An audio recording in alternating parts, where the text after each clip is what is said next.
Tumačenje ciganskih karata. Sveštenik. Ova karta se vezuje za znak strelca, planetu Jupiter i deveto polje zodijaka.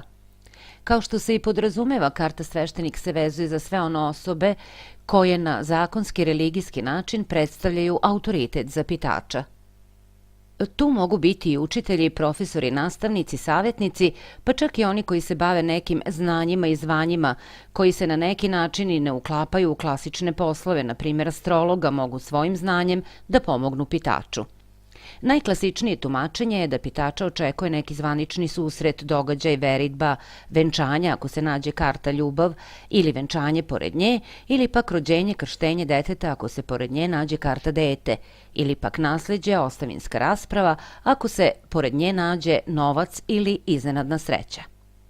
S obzirom da se vezuje za Jupiter, strelac i deveto polje, možemo da pretpostavimo da je pitač na nekom raskršću, pa ako je pored ove karte i karta misao, možemo da kažemo da se pitač preispituje u sebi, možda sumnja u svoju veru i posvećenost Bogu, možda sumnja u svoje sposobnosti i umeća. Ovo je karta koja predstavlja bilo kakvog mudrog starijeg savjetnika, bilo da je reč o profesionalcu, bilo da je reč o mudrom starom deki koji deli savete svojim unucima i svog dugogodišnjeg iskustva vaspitava ih i vodi ka pravom putu.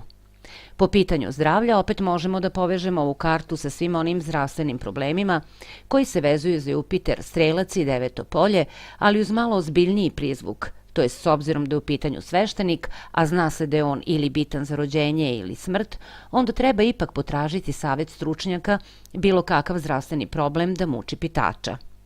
Opet se znači orijentišemo na jetru, žuč, mentalnu ravnotežu, kao i izbegavanje preteranog udovoljavanja sebi preko hrane i pića. Može doneti probleme sa ravnotežom šećera u krvi, usporeno izbacivanje toksina iz tela, a takođe može da donese i probleme sa razmišljanjem i komunikacijom.